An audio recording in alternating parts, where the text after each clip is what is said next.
Hi, I'm Laura from No More Ifs or Buts, and welcome to today's 5 for 5. And today we are looking at efficiency and how you can make more money by being more efficient. So you're a business owner which is getting frustrated about the fact that you are not increasing your margin, even though you're increasing your sales. And also you're getting to the end of your financial quarter or financial year and realizing that actually you should be achieving so much more than you are. Well, sometimes it's those little things that add up. So our first top tip is talk more. We've all heard about how email is a massive time killer, but it's a relationship killer as well. And that's where problems start to arise. So do an internal ban on email for 3 days. Don't let any of your team members talk to each other through email. Make sure they actually talk. Have them have conversations, pick up the phone, whether or not they have to book a meeting with somebody to run through questions. Not only will we find a lot of the questions actually get answered a lot quicker, but actually as people start to have more conversations directly with people, relationships will improve. And once you've managed to instill this philosophy into your team, get them to try launching that out to your suppliers and to your clients.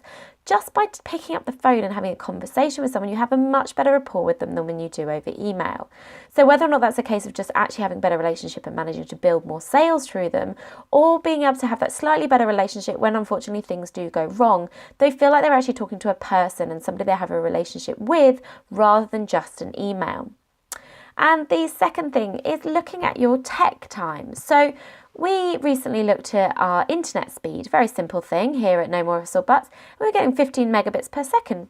We thought that was okay, there was no real issue. We could open Internet Explorer, open Chrome without really any problems at all. Until we looked at our 4G mobiles and we're getting 60 megabits per second. So we were getting 4 times faster speed through our mobiles. So actually it was having a huge impact on our efficiency by using a fibre broadband rather than a mobile. So actually just those simple things by looking at your technology, looking at your connection speeds, looking at your software and hardware will have an impact on your efficiency and productivity. So maybe put it in your diary every 12 months or so, have a little audit about where you're at. Doesn't mean you need to invest every 12 months, but what it does mean is that you've got a good idea how technology is changing around you and what you should be doing to help ease technology and connection pains. And the third tip is be picky. So actually it's a case of having a look at your clients and seeing which clients are better and worse, because not all clients are created equal. They might be billing the same amount, but one client is potentially going to be a lot more time consuming than another. They might not pay their bills on time. They might ask for a lot of amends. It might be huge amounts of project creep.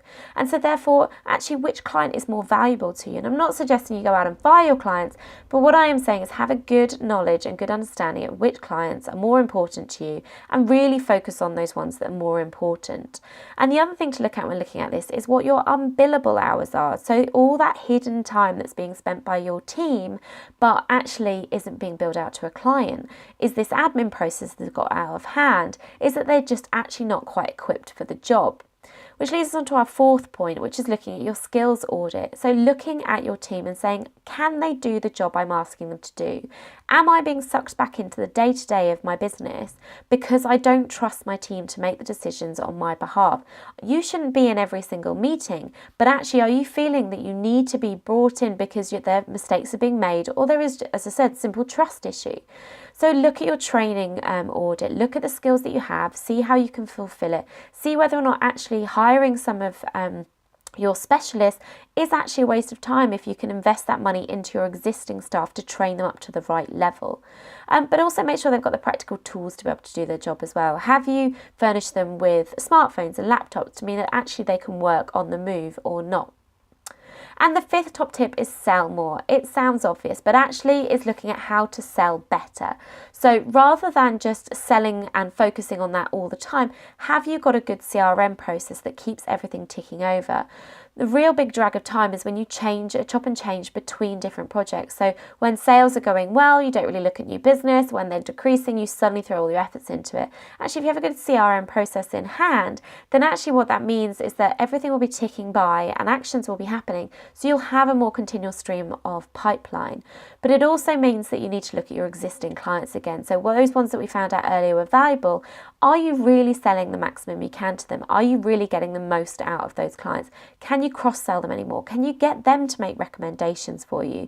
Use your assets, and a lot of your assets include your clients and the projects and work that you're actually doing. So there you go, there are 5 top tips on how to make more money for being more efficient.